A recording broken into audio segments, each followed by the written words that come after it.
Hello बच्चों, good morning to all. अपन ने first chapter start किया था बेसिक कंसेप्ट ऑफ केमिस्ट्री।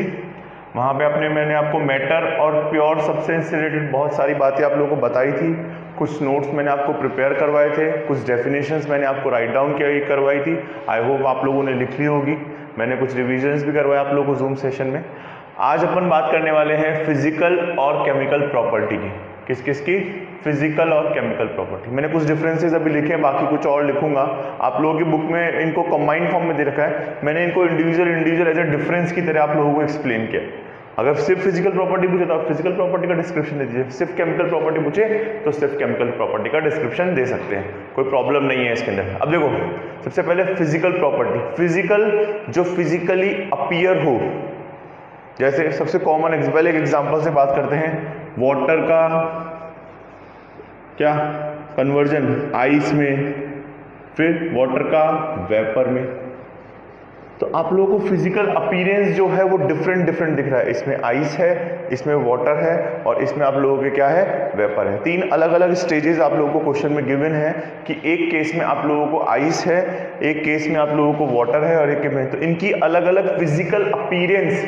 अच्छा, पानी जो है, वाटर जो है वो इधर भी H2O है, इधर भी H2O है और इधर भी H2 है।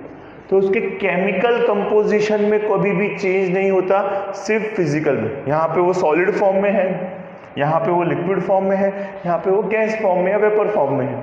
तो इनका फॉर्मूला ये नहीं कि पानी वेपराइज हो गया तो फॉर्मूला बदल गया, ऐसा कुछ नहीं होता। सिर्फ उनकी फिजिकल स्टेट चेंज हो रही है, वो सॉलिड से लिक्विड, लिक्विड से गैस में कन्वर्ट हो रहे हैं।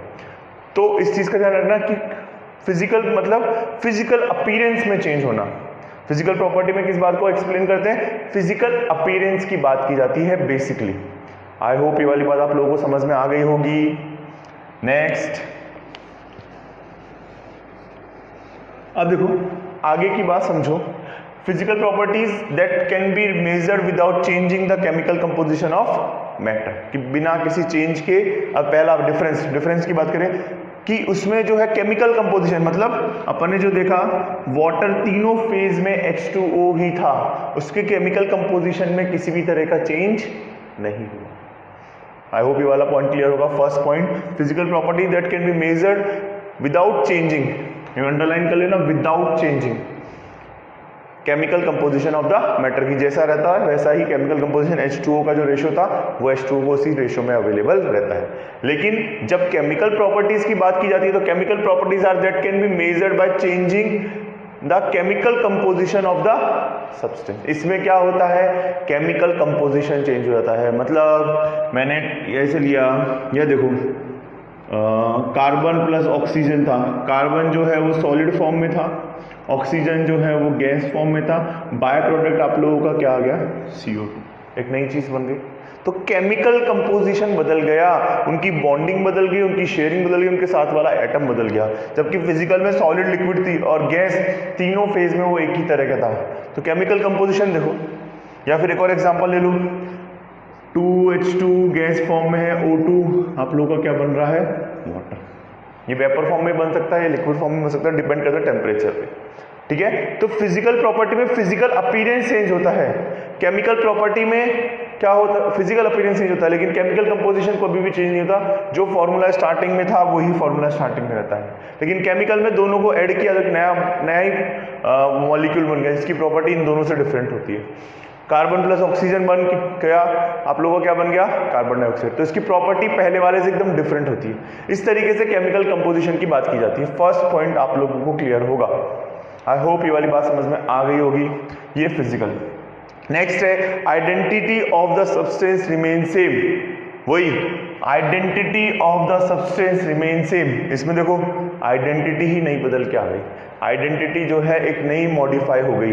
तो आइडेंटिटी जो है वो चेंज हो जाती है। आइडेंटिटी क्या होती है, देखो आइडेंटिटी चेंज हो गई। हाइड्रोजन अलग था, ऑक्सीजन का नेचर अलग था, इनका बिहेवियर अलग था, इनकी प्रॉपर्टीज अलग थी। लेकिन जब H2 बना तो इनकी प्रॉपर्टी एकदम डिफरेंट है। कुछ सिमिलर हो सकती है लेकिन एग्जैक्टली सेम नहीं होगी आइडेंटिटी। अच्छा, अगर सॉलिड फेज में, सॉलिड इसके वाटर को लें तो वाटर की प्रॉपर्टी सॉलिड फेज में भी वही है, लिक्विड में वही है, वेपर फॉर्म में भी फॉर्मूला भी वही है, आइडेंटिटी वही रही, आइडेंटिटी वही रही, उनकी फिजिकल अपीयरेंस बदल गई, इसलिए फिजिकल प्रॉपर्टी। नोट कर लो। थर्ड पॉइंट, मैं आप लोगों को पॉइंट्स में लिखवा रहा हूं, बुक में इसको बड़ा कॉम्प्लेक्स दे रखा है, it is easiest way to explain you, ठीक है। नेक्स्ट पॉइंट आप लोगों का थर्ड पॉइंट जो है वो है direct relation with chemical bonds. क्या है, सॉरी इसमें आएगा don't have direct relation with chemical bond, कि केमिकल बॉन्ड से कोई डायरेक्ट रिलेशन नहीं है। क्यों भाई, H2 का जो बॉन्डिंग का स्ट्रक्चर आता है वो तीनों फेज में एक जैसा ही रहता है, और इसके अंदर क्या हो जाएगा, हैव डायरेक्ट रिलेशन, या डायरेक्ट ऐसे लिख लो, डायरेक्ट रिलेशन। इसमें डोंट था, इसमें डोंट हैव, सॉरी इसमें डोंट हैव था, इसमें डू आएगा, तो इसमें क्या लिखेंगे, direct relation with chemical bond, direct relation with chemical bond. I hope ये वाली बात क्लियर होगी। डोंट हैव डायरेक्ट रिलेशन और direct relation with chemical bond. भाई कैसे डायरेक्ट रिलेशन है, भाई H2 और O2 जब बना तो आप लोगों को एक नया, इन दोनों में बॉन्डिंग की शेयरिंग हुई, तो यहाँ पे हाइड्रोजन का ऐसे बॉन्डिंग होता है। फॉर एग्जांपल यहाँ पे H2O बना, उनका बॉन्डिंग जो होता है वो ऐसे होता है, तो केमिकल बॉन्ड टूटे, केमिकल बॉन्ड ब्रेक हुए, केमिकल बॉन्ड नए केमिकल बॉन्ड बने, तो एक नया कंपाउंड बना। आई होप ये वाली बात क्लियर होगी। नोट कर लो, साइमल्टेनियसली नोट भी करते जाओ। नेक्स्ट पॉइंट ऊपर लिख रहा हूं मैं आप लोगों को, फोर्थ पॉइंट आप लोगों को क्या बोलता है, अच्छा ये जो है अमाउंट ऑफ सब्सटेंस पे डिपेंड करता है, मे और मे नॉट बी, मे और may not be depend upon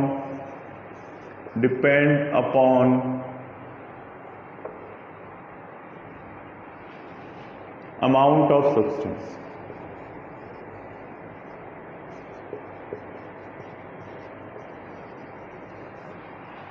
ठीक है, और ये जो है केमिकल जो है कभी भी do not depend upon the amount of substance, don't depend upon amount of substance, don't depend upon the amount of substance. For example देखो, मे और मे नॉट वाली बात, ये वाला पॉइंट आप लोगों ने नोट कर लिया होगा, मैं थोड़ा सा रब कर रहा हूं आपके लिए। कैसे, अरे पानी फॉर्म है, अभी ये वाटर है, वो सॉलिड लिक्विड फेज में हो, ये डिपेंड करता है, मैं इसको फ्रीज कर रहा हूं तो कम वाटर जो है थोड़ा धीरे फ्रीज होगा, सॉरी जल्दी फ्रीज होगा, और जब ज़्यादा वाटर है उसको फ्रीज होने में थोड़ा टाइम कम ज़्यादा लगेगा, क्योंकि इसकी क्वांटिटी क्या है, ज़्यादा है। तो मे और मे नॉट भी है, इसका कोई श्योरिटी नहीं है। जो H2 का फॉर्मूला है वैसा नहीं कि यहाँ पे प्रॉपर्टी बदल गई, ऐसा कोई लॉजिक नहीं है, सिर्फ फिजिकल अपीयरेंस बदला, ऐसा कोई लॉजिक नहीं है। अच्छा, इसमें don't depend upon the amount of substance. अब दुनिया के हजारों करोड़ों अरबों मॉलिक्यूल्स, कितने millions of billions of molecules अगर आप लोगे तो उसमें जो फॉर्मूला है वो हमेशा यही रहने वाला है, उसमें जो फॉर्मूला है वो हमेशा H2O की फॉर्म में ही रहने वाला है। बात समझ में आ रही है? उसमें जो फॉर्मूला है वो हमेशा इसी तरीके से रहने वाला है, फिक्स है। तो ये वाली क्वांटिटी इस तरीके से वेरी करती है। नोट कर लो, मे और मे नॉट भी depend upon the amount of substance, do not depend upon the, ठीक है। ये तो क्लियरली डिपेंड नहीं करेगा, कितने भी मॉलिक्यूल्स हैं उनका स्ट्रक्चर ऐसे ही रहेगा, ठीक है। अब इनके एग्जांपल्स लिख लो।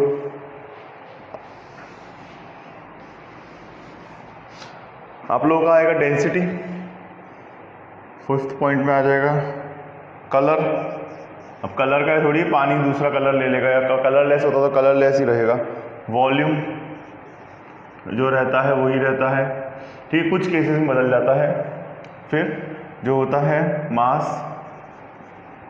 तो ये कभी भी चेंज नहीं होता। डेंसिटी कभी भी चेंज नहीं होती। ये सारी प्रॉपर्टीज मैं और एक्सप्लेन करूंगा आप लोगों को डीप में, ठीक है। और केमिकल प्रॉपर्टीज में आ जाता है chemical oxidation number. Oxidation number क्या होता है मैं आप लोगों को इस चैप्टर में समझाऊंगा कि हाँ ऑक्सीडेशन नंबर मतलब कितने कंबाइन करने की कैपेसिटी है। ऑक्सीडेशन नंबर अभी के लिए समझ लो कंबाइनिंग कैपेसिटी की बात है। ऑक्सीडेशन नंबर पे अपना पूरा रेडॉक्स एक चैप्टर है, ऑक्सीडेशन नंबर क्या होता है, ठीक है। तो ये इस तरीके से आप लोगों की फिजिकल और केमिकल प्रॉपर्टी है। Chemical bonding, chemical bond, chemical bond में भी आप लोगों का क्या आ जाएगा, चेंज आ जाएगा। ये वाली प्रॉपर्टीज कि फिजिकल और केमिकल में कैसे डिफरेंस होता है। फिजिकल में क्या होता है, केमिकल बॉन्ड की कोई बात नहीं होती, उसका फिजिकल अपीयरेंस बस सॉलिड, लिक्विड और गैस, जनरली इसकी बात की जाती है। केमिकल में एक नया मॉलिक्यूल कंबाइन होके, दो मॉलिक्यूल कंबाइन होकर नया मॉलिक्यूल बनाता है जो प्रॉपर्टीज में डिफरेंट हो सकता है, कुछ प्रॉपर्टीज सेम हो सकती है। अच्छा, इसमें जो है n नंबर ऑफ मॉलिक्यूल्स की बात की जाएगी तो हमेशा सेम ही रहते हैं। नोट कर ली वाली बात, ओके। इसे रब कर रहा हूं मैं, नोट कर लो आराम से बच्चों। ओके बच्चों, नेक्स्ट अपना हेडिंग है मेजरमेंट ऑफ फिजिकल क्वांटिटी। भाई कोई भी चीज को मेजर करने के लिए, सपोज डिस्टेंस को मेजर करने के लिए मीटर, सेंटीमीटर, किलोमीटर जो भी इस्तेमाल करते हैं, वेट को मेजर करने के लिए ग्राम, किलोग्राम, मिलीग्राम जो भी आप इस्तेमाल करते हैं, तो कैसे किस चीज़ को कैसे मेजर करते हैं, उनका बेसिक फंडामेंटल क्या है, पहले रेफरेंस किया गया था, सबसे पहले कौन सी यूनिट आई थी, उन सबका डिस्क्रिप्शन में आज आपको बताने वाला हूँ। तो ध्यान से सुनना। मेजरमेंट ऑफ फिजिकल क्वांटिटी, देखो सबसे पहले मेजरमेंट क्या होता है, comparison of physical quantity with standard is called measurement. भाई मैं कंपैरिजन कर रहा हूँ, इस लाइन का मेजरमेंट कर रहा हूँ, ठीक है। ये सेंटीमीटर में जो है वो 10 सेंटीमीटर है, और जब मैं इसको बात कर रहा हूँ मीटर में, तो सपोज ये पॉइंट आप लोगों का क्या है 0.10 मीटर है सपोज, ठीक है। तो एक कंपैरिजन हो गया मीटर और सेंटीमीटर के रिस्पेक्ट में कि हाँ कौन सी चीज कैसे होगी। तो measurement comparison of physical quantity, एक लाइन को मैंने मेजर किया, एक 10 सेंटीमीटर की थी, एक 0.10 मीटर की थी, तो ये जो हो गया वो आप लोगों का क्या कहलाता है, मेजरमेंट कहलाता है। बेसिक फंडामेंटल डेफिनेशन है ये पूरा, मतलब बेसिक इंट्रोडक्शन 11th का 10th का रिलेट कर रहा है इसमें।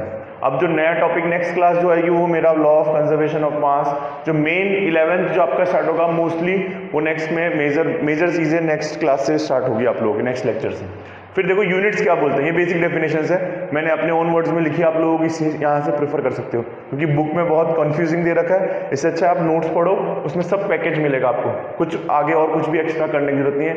मेजॉरिटी क्वेश्चंस मैं करवा दूंगा, डाउट जो अपने होंगे जूम सेशंस में सॉल्व हो जाएंगे।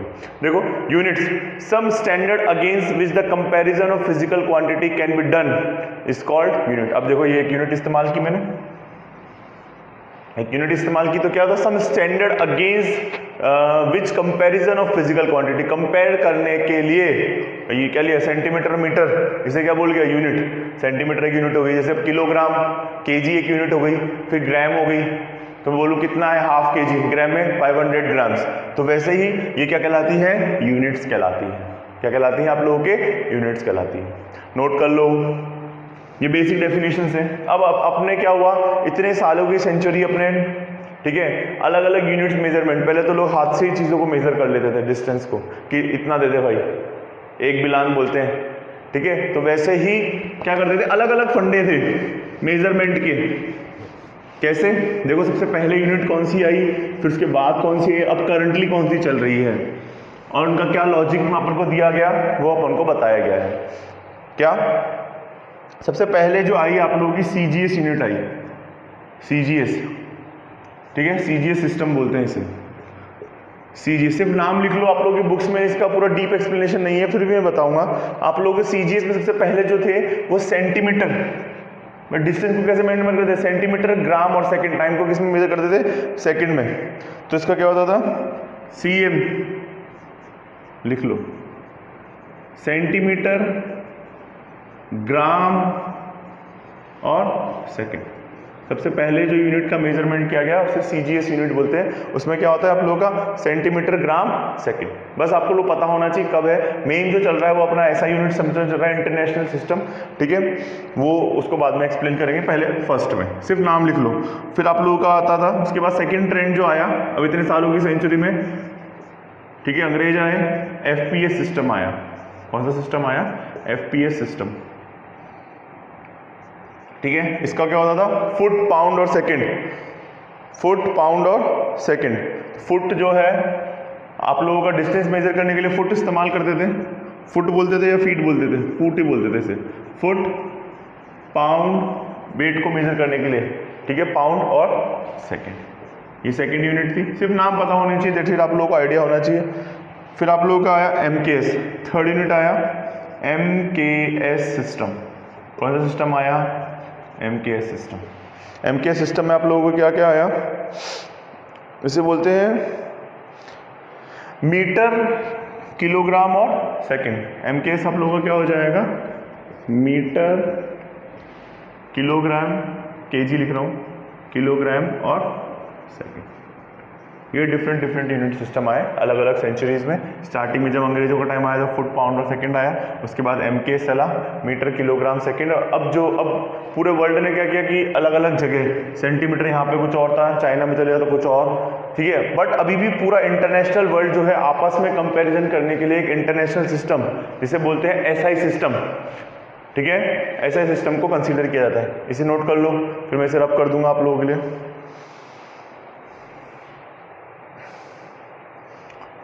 रब कर दूं? ओके।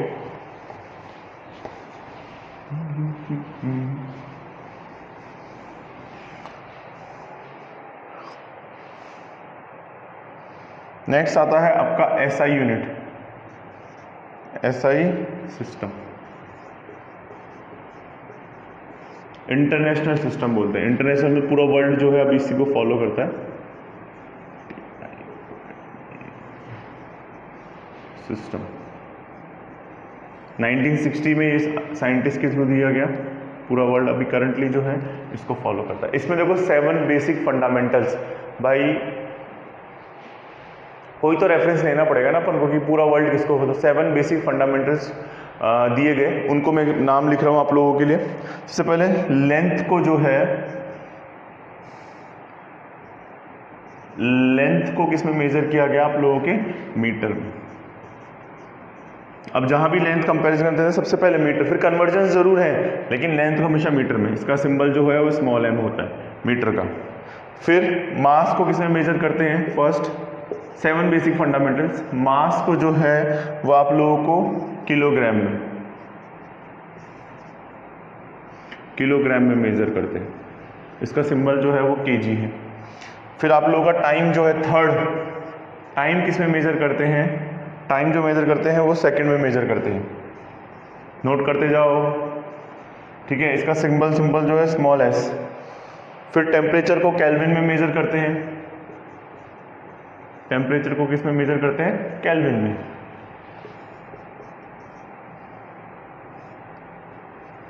केल्विन में। इसका सिंबल जो है वो K होता है, ठीक है। फिर अमाउंट ऑफ सब्सटेंस, ये मैं तुम सबको एक्सप्लेन करूंगा अमाउंट ऑफ सब्सटेंस को कैसे एक्सप्लेन करेंगे, अभी चैप्टर में आने ही वाला है, पूरा इसमें चैप्टर में चलेगा ये। अमाउंट ऑफ सब्सटेंस को जो है वो आप लोगों ने लोअर स्टैंडर्ड में पढ़ा होगा, मोल में रिप्रेजेंट करते हैं, ठीक है। इस मोल का सिंबल जो होता है स्मॉल n होता है। मोल का सिंबल क्या होता है आप लोगों का? स्मॉल n होता है, इस तरीके से। फिर आप लोगों का इलेक्ट्रिक करंट 6-7 थी। इलेक्ट्रिक करंट को कैसे मेजर करते हैं? एम्पियर में मेजर करते हैं। इसका सिंबल जो होता है वो A होता है, सिंबल जो होता है वो A होता है। और लास्ट जो है ल्यूमिनेस हीट, ल्यूमिनेस हीट बोले तो कितनी हीट पावर, कितनी हीट ट्रांसफर हो रही है, ठीक है। अभी तो सिर्फ इतना टेम्परेरी समझ लो, पूरा डीप में नहीं है कि कितनी इंटेंसिटी है हीट की, ठीक है, वो ल्यूमिनेस हीट होती है। तो ल्यूमिनेस हीट को क्या बोलते हैं? Ni। Luminous intensity, basically heat के बारे में बात करते हैं या अलग अलग चीज़ों के रिस्पेक्ट में, अभी तो ये एग्जैक्ट नहीं है, वहाँ तुम्हें समझाया जाएगा। कैंडेला, इसका जो होता है CD होता है। अपने देखो सबसे ज़्यादा काम में आने वाली चीज़ें जो हैं आप लोगों का, लेंथ जनरली डेली लाइफ में इस्तेमाल करते हो, मास अपन इस्तेमाल करते हैं किलोग्राम, टाइम अपन इस्तेमाल करते हैं टेम्परेचर सेल्सियस में या केल्विन में, या फिर लास्ट ऑप्शन जो है फ़ारेनहाइट में करने इस्तेमाल करते हैं।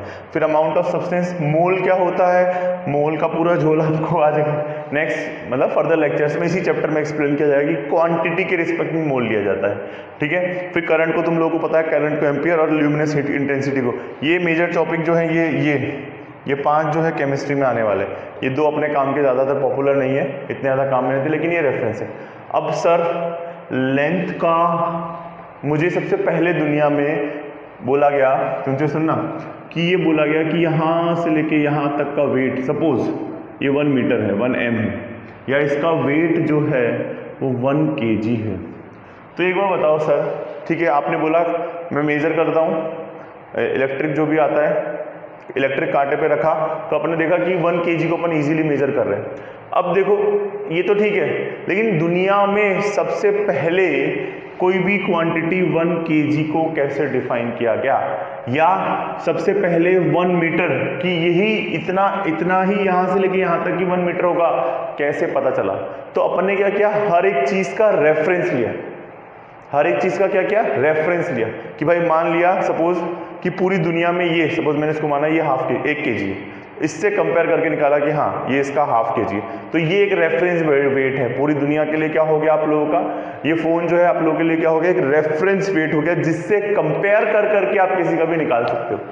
तो 7 बेसिक फंडामेंटल का अलग अलग एक्सप्लेनेशन है, मैं आप लोगों को 1-2 बता देता हूँ। आप लोगों से भी यही याद रखना है, उनका रेफरेंस का लॉजिक इतना ज़्यादा डीप में नहीं आता, सिर्फ उनका एक्सप्लेनेशन अपनी बुक में दे रखा है, लेकिन मैं आप लोगों को बताऊँ कि सिर्फ आप लोगों को याद होना चाहिए कि हाँ ये यूनिट का याद होना चाहिए। जैसे डिस्टेंस को कि वैक्यूम में लाइट कितनी स्पीड से ट्रैवल करती है वैसे मेजर किया गया, तो इस तरीके से अलग अलग लॉजिक दिए गए। बट डिस्टेंस को ऐसे मेजर किया कि वैक्यूम में 1 सेकेंड में कितना वो पर्टिकुलर, मतलब 1 सेकेंड में भी नहीं, डेफिनेशन जो बोलती है आप लोगों की क्या, द मीटर, डिस्टेंस को कैसे measure, metre of the length of path travelled by light in vacuum during the time interval, की क्या 1/2 बड़ा क्वांटिटी है, 99792458, इतने 1 सेकंड के इतने पार्ट में कितना ट्रेवल करती है लाइट, वो 1 मीटर के बराबर होगा। सेकंड के इतने पार्ट में लाइट कितना ट्रेवल करती है, वो कितने इसके बराबर होगा, 1 मीटर के बराबर होगा। फिर मास को कैसे डिफाइन किया गया, the kilogram of the unit of the mass is equal to the mass of international prototype of the kilogram, कि भाई पूरे वर्ल्ड में एक रेफरेंस लिया गया कि भाई ये 1 kg है, इंटरनेशनल प्रोटोटाइप मतलब एक रेफरेंस लिया गया कि हाँ ये 1 kg है, इससे कंपैरिजन करके अलग अलग निकाले। तो हर एक 7 बेसिक फंडामेंटल मतलब हर एक चीज को एक रेफरेंस लिया गया। अब पूरा वर्ल्ड उसी को फॉलो करता है, अब पूरा वर्ल्ड क्या करता है, उसी को फॉलो करता है, ठीक है भाई। अब अभी अपने करेंसी के एग्जांपल ले लो, 50 रुपीज़ और 100 रुपीज़ के नोट नहीं है, 75 के नहीं गिरे, तो पूरा इंडिया उसको बिना किसी लॉजिक के फॉलो करता है, तो एक रेफरेंस तो लेना ही पड़ेगा। तो वैसे ही ये 7 बेसिक फंडामेंटल्स यूनिट लिए गए, जिसका एक्सप्लेनेशन मैंने आप लोगों को कर दिया है। इसके ज़्यादा और डीप में जाओगे फालतू में कन्फ्यूज होंगे। आप लोगों से भी ध्यान में रखना है कि ऐसा होता है। जो मेन चैप्टर का कंटेंट है, जो मेन बेसिक चीज़ें हैं, ये बेसिक फंडामेंटल है। आप लोगों ने इनमें से यहाँ तक आप लोगों ने काफ़ी बार देखा होगा, ठीक है। तो ये आप लोगों को याद रहना चाहिए। इट इज़ बेटर कि लर्न रहे, आइडिया रहे, क्योंकि इस चैप्टर में बार बार अपन चीज़ों को डिस्कस करने वाले हैं। रब कर रहा हूँ मैं, इसे नोट कर लिया होगा। अब आगे की बात,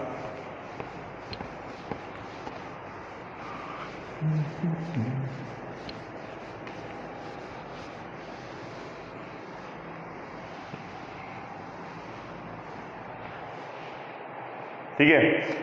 अब जो आता है आप लोगों का एक दूसरे में प्रॉपर्टीज का कन्वर्जन आता है फर्स्ट चैप्टर के अंदर। एक सेकेंड, ऐसा यूनिट सिस्टम हो गया, फिजिकल क्वांटिटी आप लोगों का हो गया। अब कन्वर्जन की बात की जाएगी कुछ, कि हाँ भाई कैसे कन्वर्ट करते हैं, कि मास और वेट क्या होता है, प्रॉपर्टीज इनसे रिलेटेड क्या क्या चीज़ें, प्रॉपर्टी वॉल्यूम को कैसे डिफाइन किया। तो देखो मास क्या होता है, सिर्फ समझ लो डेफिनेशंस, मास एंड वेट।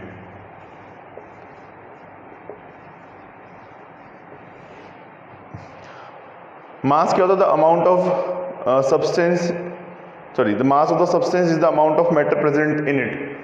क्या, amount of substance, amount of, book से ही लिखवा रहा हूं मैं आप लोगों को, सब्सटेंस प्रेजेंट इन इट,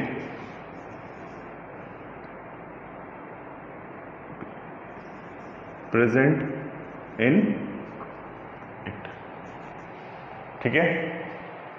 अच्छा, वेट क्या होता है? देखो वेट को कैसे डिफाइन किया गया आप लोगों को। Weight is the force exerted by gravity on an object. देखो सिंपल समझ लो, मास में क्या होता है, weight W is equal to mg, आपने सुना होगा, एक तो ये सुना होगा, और यहाँ पे सिर्फ ये जो m है ये मास है, और W जो है वो आपको किसको डिफाइन कर रहा है? डेफिनेशन से ज़्यादा कंटेंट पे काम करो कि मास क्या होता है। यहाँ पे क्या होता है, सपोज मैंने एक बात समझना कि मैंने 1 kg शुगर ली, कोई दिक्कत नहीं है, उसका मास मैं बोल रहा हूँ कि सपोज 500 ग्राम ही है, सपोज 500 ही है, उसका मास जो है 500 है। लेकिन क्या होता है, हर एक चीज़ पर ग्रेविटी कांस्टेंट काम करता है। भाई 1 kg जो यहाँ पे शुगर है वो मून पे जाके सपोज 800 ग्राम ही निकलती है। मून पे जाके सब यहाँ से मून पे लेके गए और वहाँ पे देखा कि उसका वेट जो है वो कितना हो गया, 800 ग्राम हो गया। तो सर ये कैसे? और सर उसका मास, सपोज स्टार्टिंग उसका मास कितना था, 500, तो मास जो है वहाँ पर जाकर 500 ही रहा, उसमें कोई भी चेंज नहीं आया। लेकिन जो वेट जो है वो क्या हो गया, वेरी कर गया। सर इसके पीछे क्या लॉजिक है कि जब भी अपन वेट की बात करते हैं तो अर्थ का ग्रेविटेशन कांस्टेंट की जितनी फोर्स से अपन को अर्थ खींच रही है वो भी साथ में मल्टीप्लाई होता है, जितनी फोर्स से, विच इज 9.8 इसकी वैल्यू होती है, ठीक है। आप लोगों के और फिजिक्स में उसका डिटेल एक्सप्लेनेशन आएगा, लेकिन इसकी वैल्यू जो होती है 9.8 होती है। तो इसलिए सपोज मेरा वेट यहाँ पे 90 अर्थ पे, तो मैं अगर मून पे चला जाता हूँ तो मेरा वेट 80 हो जाता है ऑटोमेटिकली। लेकिन जो मास जो है, सपोज मेरा मास 50 था, तो वहाँ पे भी मास तो हमेशा 50 रहने वाला है। तो मास क्या होता है, the amount of substance present in it, it is called मास। और जब वेट की बात करते हैं तो आप लोगों का ये ग्रेविटेशन कांस्टेंट मल्टीप्लाई हो जाता है। तो ये वाली बात क्लियर है। सिर्फ मास की बात करेंगे तो ये, और वेट की बात करेंगे तो mg की बात करेंगे, जहां पे ग्रेविटी कांस्टेंट मल्टीप्लाई होगा। और जनरली अपन जो है पूरे वर्ल्ड में अभी तक, मतलब अपन जनरली कॉन्वर्सेशन में जो है वेट की बात करते हैं, मास की बात नहीं करते, क्योंकि अपन सबका भाई सब अर्थ पे रह रहे हैं तो सबका जी जो है सेम है, 9.8 9.8 9.8, तो कोई प्रॉब्लम ही नहीं है। तो मास और वेट में डिफरेंस है। आपका मास दुनिया के किसी भी कोने में चले जाओ, मास वही रहेगा, लेकिन वेट वेरी कर सकता है, डिपेंड करता है उस प्लेनेट के उस प्लेनेट के ग्रेविटी कांस्टेंट पर डिपेंड करता है। तो मास और वेट में बेसिक डिफरेंस ये है। डिफरेंस आप लोगों को समझ में आना चाहिए कि मास क्या होता है। और देखो वेट की डेफिनेशन में मैं बोल देता हूँ, weight is the force exerted by gravity on object. क्या यहाँ पे लिख देता हूँ, वेट क्या होता है, weight is the force, weight is the force exerted by gravity on an object, by gravity on object। कि ग्रेविटी कैसे फोर्स लगा रही है नीचे की तरफ, जैसे यहाँ पे वैल्यू जो है 9.8 हो गई, मून पे जाके वैल्यू सपोज कुछ और हो गई, इससे अर्थ से कम ही होता है, क्योंकि वहाँ पे इंसान जंप करता है, तुमने देखा होगा, तो उसमें जी की वैल्यू क्या हो रही है, वेरी कर रही है, इसलिए उसका वेट जो है कम हो जाता है, इसलिए वो जंप करता है, ग्रेविटी कांस्टेंट वेरी कर जाता है। नोट कर लो, मास और वेट में बेसिक डिफरेंस, ये डेफिनेशंस, और ये मैंने आप लोगों को एक्सप्लेन कर दिया है। आराम से साथ में लिखते जाना बच्चों, इजी है। Okay, next.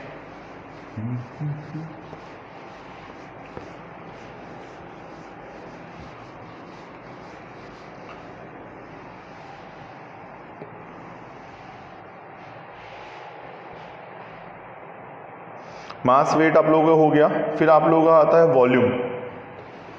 देखो वॉल्यूम क्या होता है, जो भी आप ऑक्यूपाई करते हो, वॉल्यूम की डेफिनेशन है, volume is the amount of space occupied by the substance.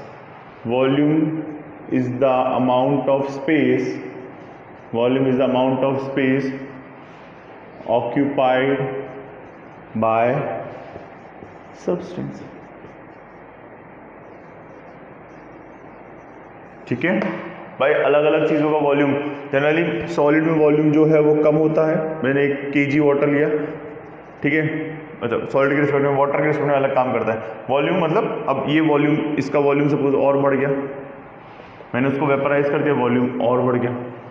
तो वॉल्यूम जो है जो स्पेस ऑक्यूपाई कर रहा है, जैसे बलून है, ये इसका वॉल्यूम क्या है, जो ये फोन ऑक्यूपाई कर रहा है, इसका वॉल्यूम क्या है, जो ये ऑक्यूपाई कर रहा है। मेरा वॉल्यूम क्या है, जो स्पेस में ऑक्यूपाई कर रहा हूं वो मेरा वॉल्यूम। आपका वॉल्यूम पर्टिकुलर, आप जितना स्पेस ऑक्यूपाई कर रहे हैं वो आपका वॉल्यूम है।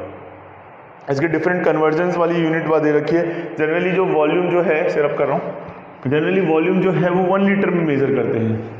किसमें मेजर करते हैं, 1 लीटर। ये आप लिए, ये कन्वर्ट, ये लिख लो, 1 लीटर इज इक्वल्स टू, आप लोगों का क्या होता है, 1 लीटर इज इक्वल्स टू होता है 1000 ml, आप लोगों को पता ही है। इसके अलावा और इसके अलावा सेंटीमीटर क्यूब में 1000 centimetre cube is equals to 1 decimetre cube. ये ध्यान रखना, ये लिख लो, ये काम आएगी कन्वर्ट करने के लिए। लीटर में तुम्हें पता ही, सेंटीमीटर क्यूब में भी एक दूसरे को इस तरीके से कन्वर्ट कर सकते हैं। नोट कर लो, किया, ओके। नेक्स्ट आता है डेंसिटी। ये वॉल्यूम की बात, बहुत बेसिक बात की गई, बस इतना ही आप लोगों को आइडिया होना चाहिए कि वॉल्यूम मतलब क्या होता है। फिर नेक्स्ट बात करते हैं डेंसिटी की। नेक्स्ट आपकी बात करते हैं डेंसिटी की।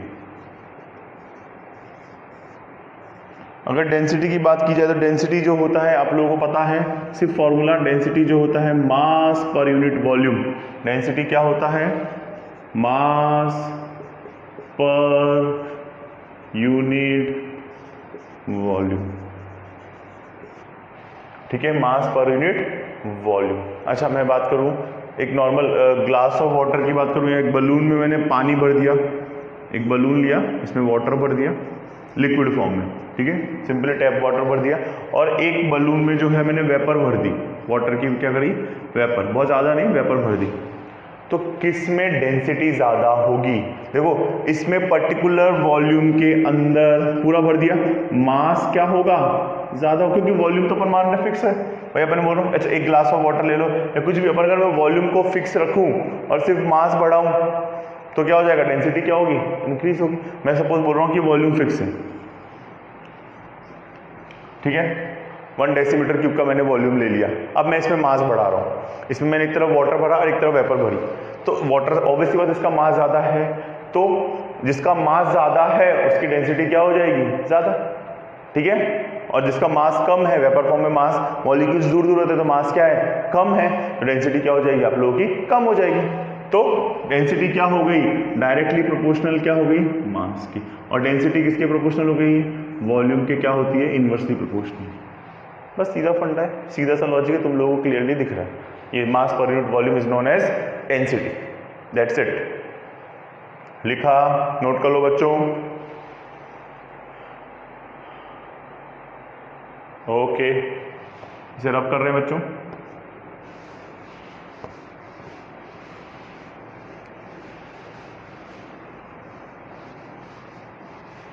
अब आगे की बात करते हैं। आप लोगों का नेक्स्ट आता है टेम्परेचर।